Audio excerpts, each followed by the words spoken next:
number 11 in our discussion starters from James. And I hope you've enjoyed this to this point. I've enjoyed this afternoon. I've had some help with the videos. They've gone a whole lot faster. So, how do you plan for the future? What do you involve in your planning for the future? I mean, do you put pros and cons down on paper? Do you have a friend you talk to? What kind of things do you involve when you're talking about the future? Now, in James chapter 4, verses 13 through 17, he's talking about the future. And what's interesting is, he starts out very much like any one of us would. Now listen, you say, today or tomorrow, we will go to this city, spend a year there, carry on business, and make money.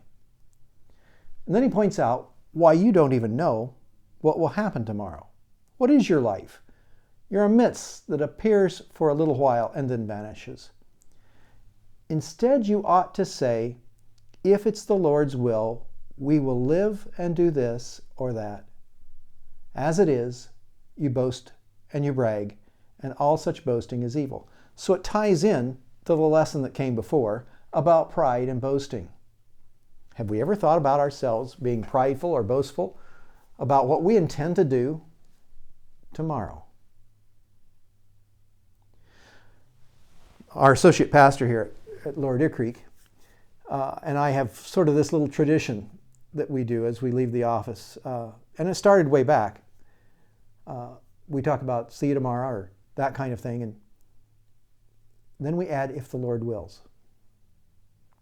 Because really, none of us know what tomorrow is going to bring. And we can lay the best plans ahead and know that even within a few hours, those plans could seriously change. It reminds me of what Paul says in Romans 12, and maybe James's statement here influenced Paul when he wrote Romans 12, verses 1 and 2. Therefore, I urge you, brothers, in view of God's mercy, offer your bodies as living sacrifices, holy and pleasing to God. This is your spiritual act of worship. Don't conform any longer to the pattern of this world, but be transformed by the renewing of your mind. Then you will be able to test and approve what God's will is, His good, pleasing, and perfect will. And I think that's what James is talking about here.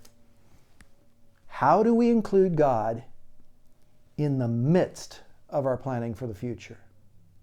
And at the end of all the planning, say, if the Lord wills. I have to add on verse 17. Because he continues and says, anyone then who knows the good he ought to do and does not do it sins.